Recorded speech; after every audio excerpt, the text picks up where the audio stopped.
Hey everybody, what's going on? Today we are in day number 29 of Building Self-Worth series. The whole month of February has been on building self-worth and self-appreciation. And today we are talking about how to transition shame into feeling proud of yourself, celebrating yourself, and honoring yourself. Because here's something that Brene Brown said. It was so powerful. I love Brene Brown. She is a researcher in emotions and a scientist and a researcher. And so just like really cool to be able to break this down. She says, shame is the most powerful master emotion. It's the fear that we're not good enough. And we carry shame in our throat, in our stomach, and it also leads into massive inflammation. Our body is our subconscious. And a lot of times if you're constantly trying to work to better your body, sometimes it actually has more to do with your emotional state and the emotions that are trying to just communicate to you. And all you have to do is just learn the language of them and learn how to shape shift them from something that is hindering your growth and preventing you from achieving your goals to the complete opposite. So let's get into this today. For those of you that are meeting me for the first time, my name is Tanya Oliver. I am a life coach for elite entrepreneurs, high-end achievers, and I help people become mentally, physically, emotionally, and spiritually healthy and strong AF so that they can go ahead and look, feel, and show up in their business life and their relationships as their best self. So today's about no shaming yourself and instead start to honor and celebrate your life. So what does shame mean?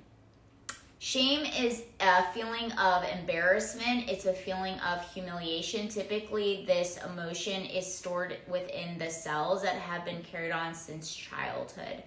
And it is something that is a painful feeling from the conscious of something dishonorable or improper done by oneself or others. And so shame particularly is believed to be stored in, as I mentioned, manifested as physical sensations, tensions, and discomfort, commonly in the chest, in the stomach, and in the throat.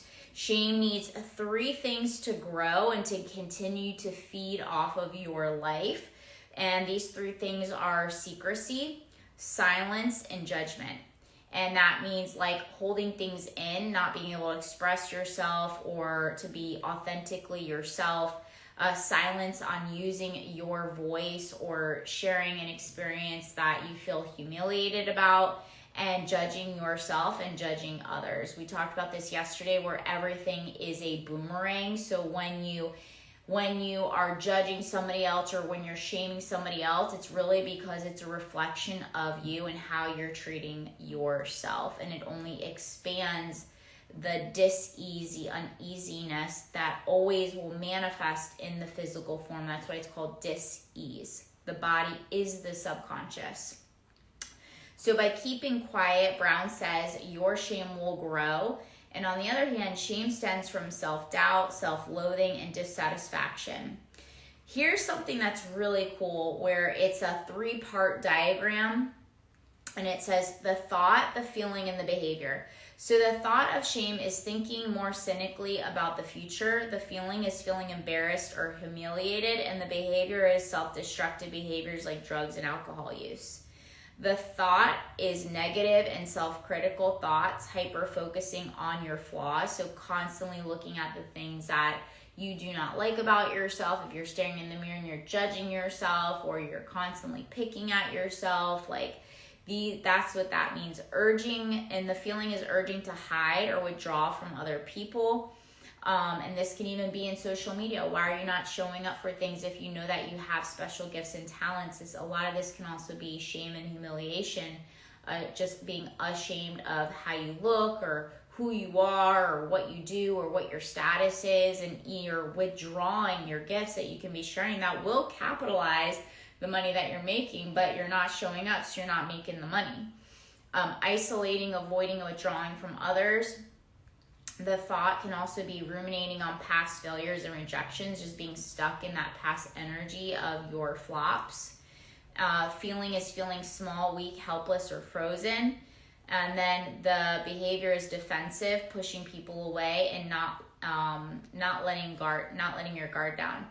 Another thought is underestimation of your abilities and your strengths, like playing small. And then the feeling is unsettled stomach or feeling nauseous or sick. And then the behavior is avoiding unfamiliar or challenging situations, so that avoidance behavior. And then the other one, as far as like your thought, is personalizing negative events and experiences. So taking those personal. And then the feeling is feeling numb, detached, disconnected from your present moment. And the behavior is self-sabotaging opportunities or relationships. The feeling or the thought is being more suspicious and distrustful of others, anticipating the future failures and rejection. So it's like you're anticipating yourself to fail for your future. Being overly focused on the self and less aware of others. Yesterday we talked about one way of getting out of things is by sharing your gifts with other people. Another thing is, that's about it actually. And then the feeling is feeling overstimulated, feeling irritable, impulsive, or on edge, feeling moody and emotionally unstable. And the behavior is compromising or settling for less because of fears of failure, not standing up for yourself or voicing your needs, and pretending or misrepresenting oneself to conceal shameful parts. And that was that part. And so now the opposite of that, of how to shapeshift it, is to just celebrate your life, to start to celebrate your life, to do things that make you proud. In moments that you're feeling certain ways or you're going to withdraw, that you actually stand forward, that you stand up for yourself, that you speak your truth, that you hold your ground no matter what you encounter. Celebrate your life, and then start to honor yourself, honor your life, honor your voice, honor how you're showing up. Do things that are going to lead you to feel proud of your actions, thoughts, and behaviors. Catch your thoughts, seek out support, seek out counsel, seek out coaching. Be vulnerable with people that you trust, that you can speak your truth with, that you can be honest and vulnerable with, and that are going to give you a safe space to express it out and to get it out. A lot of times we have suppressed emotions for so long because, number one, most of us have never been taught how to process our thoughts and emotions and have had a safe ecosystem in order to do that. And most importantly, to have healthy tools to be able to process our negative thoughts and emotions. And so as adults, you just don't have the skills and you've never had an experience. And in order to change a belief system, you have to give yourself a new experience and then to see what's on the other side, and then to start to move differently, to think differently, and to behave differently. So I hope you guys enjoyed today, number 29. This is a really big one, and it's more common than people think. It's just that they shut this emotion down. And when you shut your emotions down, you're just suppressing them, called cellular memory impressions, and they can end up really harming you, and not only just like impacting you for your body and your health, but also impacting you in your careers and your businesses, so that you never really get to scale to the extent that you truly are wanting to scale in your business and in your life and your relationship, and you're constantly sabotaging those things because you never fully get to receive the opportunity of really celebrating how amazing you truly are, and being able to expand on your gifts and on your talents, and to really step into the person that is in their full potential.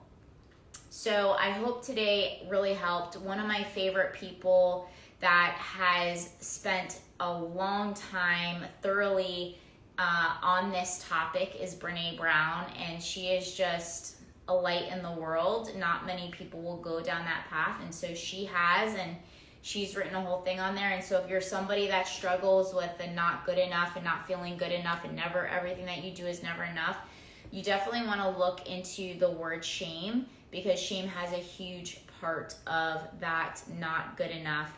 And it is something that will impact your entire life unless you learn how to shapeshift it You learn how to celebrate yourself. You learn how to speak up. You learn how to have a strong spine, and you start to honor yourself and live a life that you are proud of.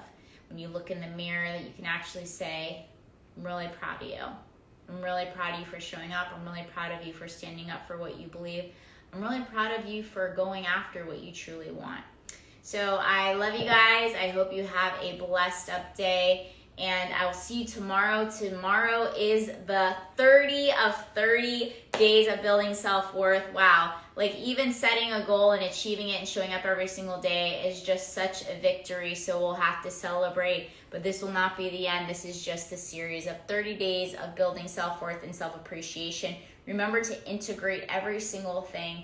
And you will be a completely more enlightened human being as you continue to integrate all of this information. So have a blessed up night, you guys. I'm going to be sending this inside the email. If you want the email, you can get it at tanyasoliver.com/calendar.